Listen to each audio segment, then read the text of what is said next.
नमस्कार। आज की ऑनलाइन कक्षा में आप सभी का स्वागत है। Welcome to my online class. और हमारे चैनल से आप किसी भी समय किसी भी टॉपिक को आप पढ़ सकते हैं, दोहरा सकते हैं। इसके बाद भी हम आपको ये सुविधा देते हैं कि आपके को कोई संशय हो तो कमेंट में ज़रूर डालिए और हमारे चैनल को संभवतः सब्सक्राइब कर लेंगे तो ज़्यादा ही अच्छा होगा, क्योंकि जो भी नोटिफिकेशन यहाँ से बनेगी आपको वह तुरंत मिलेगी।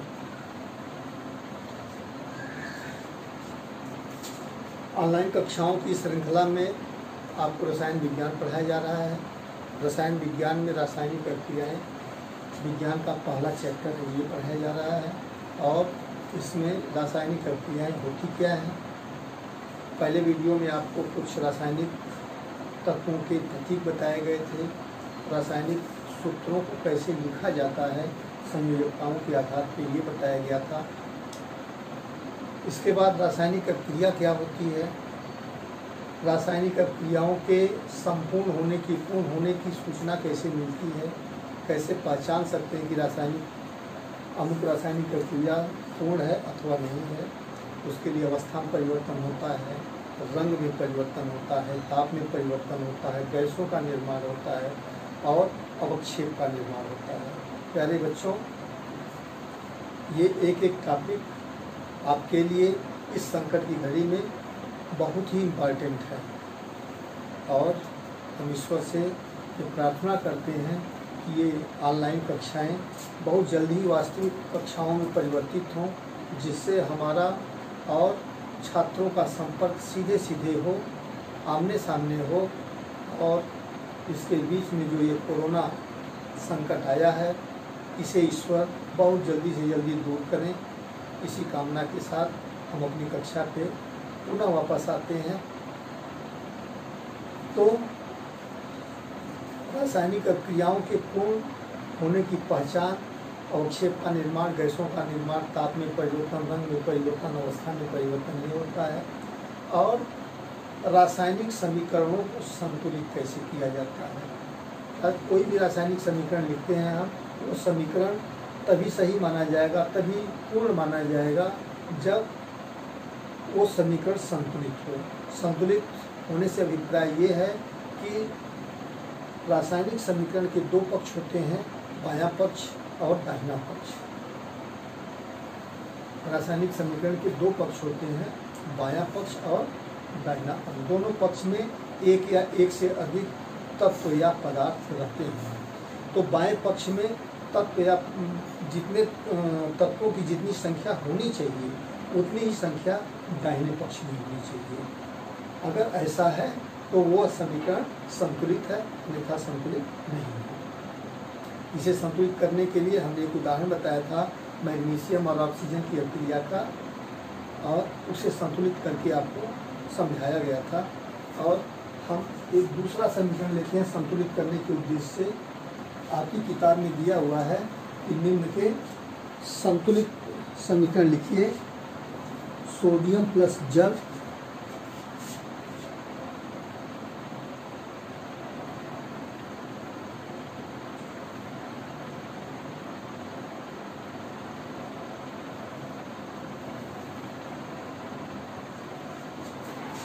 gives out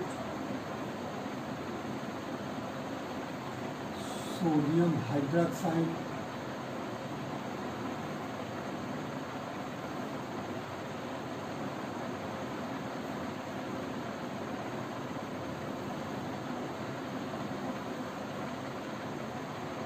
plus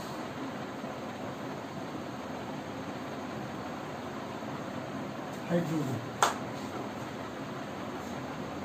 ठीक है, ये तो वाक्य के रूप में, ये शब्द के रूप में समीकरण लिखा हुआ है। इसे प्रतीकों द्वारा लिखेंगे, सूत्रों द्वारा लिखेंगे। सोडियम का सूत्र क्या होता है, Na, और जल का सूत्र होता है H2O।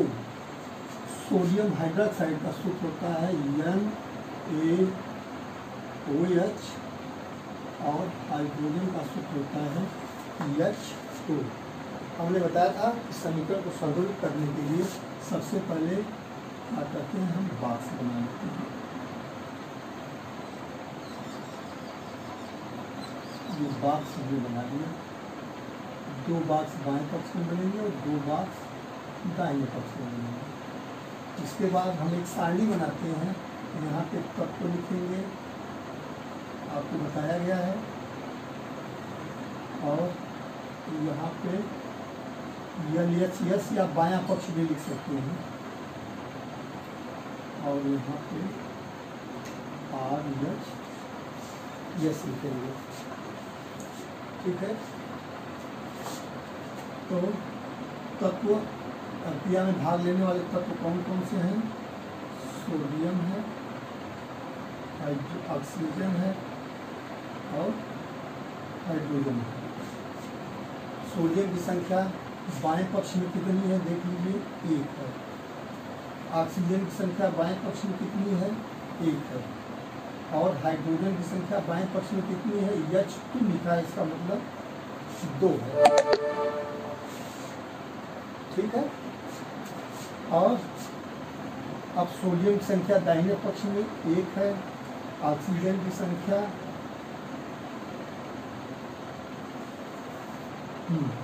ऑक्सीजन की संख्या भी 1 ही है। और देखिए हाइड्रोजन की संख्या दाहिने पक्ष में 2 नहीं है, देखिए 2 यहाँ पे है, 1 यहाँ पे। हाइड्रोजन की संख्या 3। तो इस समीकरण को असंतुलित कौन सा तत्व किए हुए है? हाइड्रोजन किया हुआ। तो सर्वप्रथम जो है हम हाइड्रोजन को दोनों पक्षों में संतुलित करते हैं। ठीक है,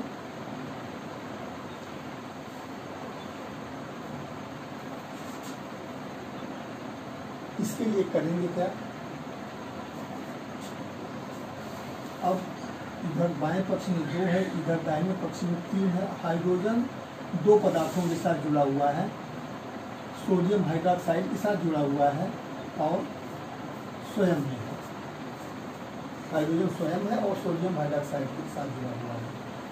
तो अगर हम क्या करते हैं, यहाँ पे 2 कर दें। ठीक है, यहाँ पे 2 कर देंगे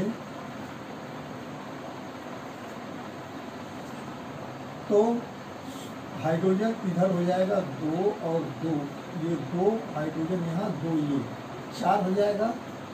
माने हाइड्रोजन की संख्या अब जो है इसके बाद दाहिने पक्ष में 4 हो जाएगी और बाएं पक्ष में 2 ही रहेगी। नहीं,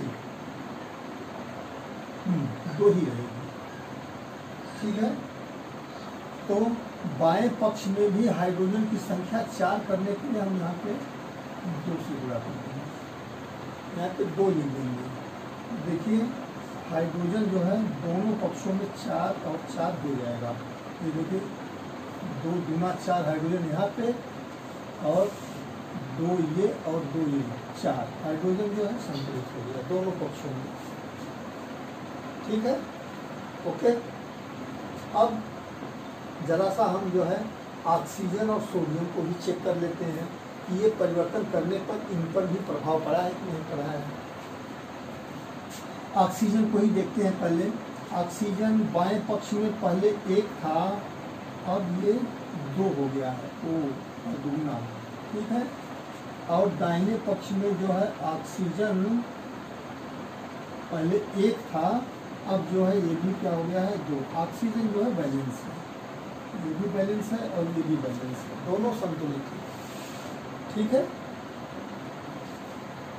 हाइड्रोजन और ऑक्सीजन ये दोनों संतुलित हो गए। अब आते हैं सोडियम पे। सोडियम की क्या स्थिति है ये परिवर्तन करने के पश्चात?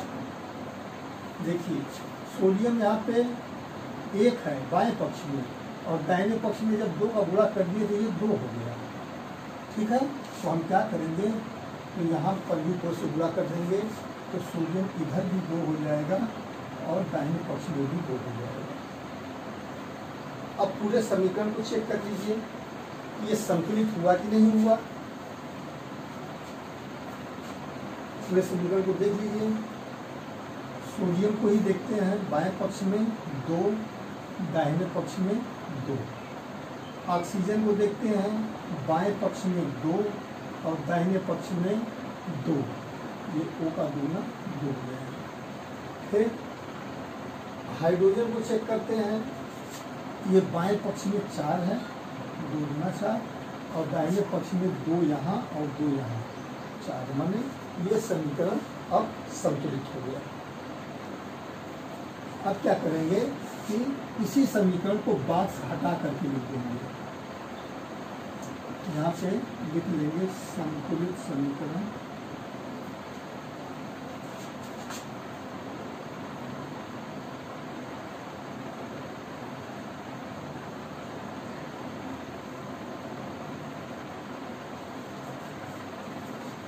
दो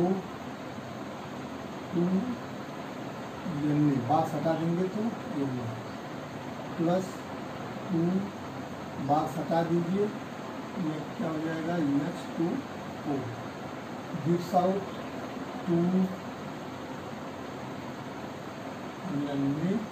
OH, बाक्स हटा दिया हमने, और यहाँ से भी बाक्स हटा देते हैं प्लस H2। ये जो है संतुलित समीकरण हम प्राप्त कर लेते हैं। ठीक है, आशा आपको समझ में आया होगा, और आप अपने से भी समीकरणों को संतुलित करने का प्रयास करिएगा। किताब में दिया हुआ है, अभ्यास के प्रश्न में दिया हुआ है, और एक उदाहरण था किताब में, उसको हमने नहीं बताया, उसको आप अपने से करिएगा, किताब में उसको हल किया हुआ है। तो आज के लिए बस इतना ही, शेष अगली कक्षा में। धन्यवाद।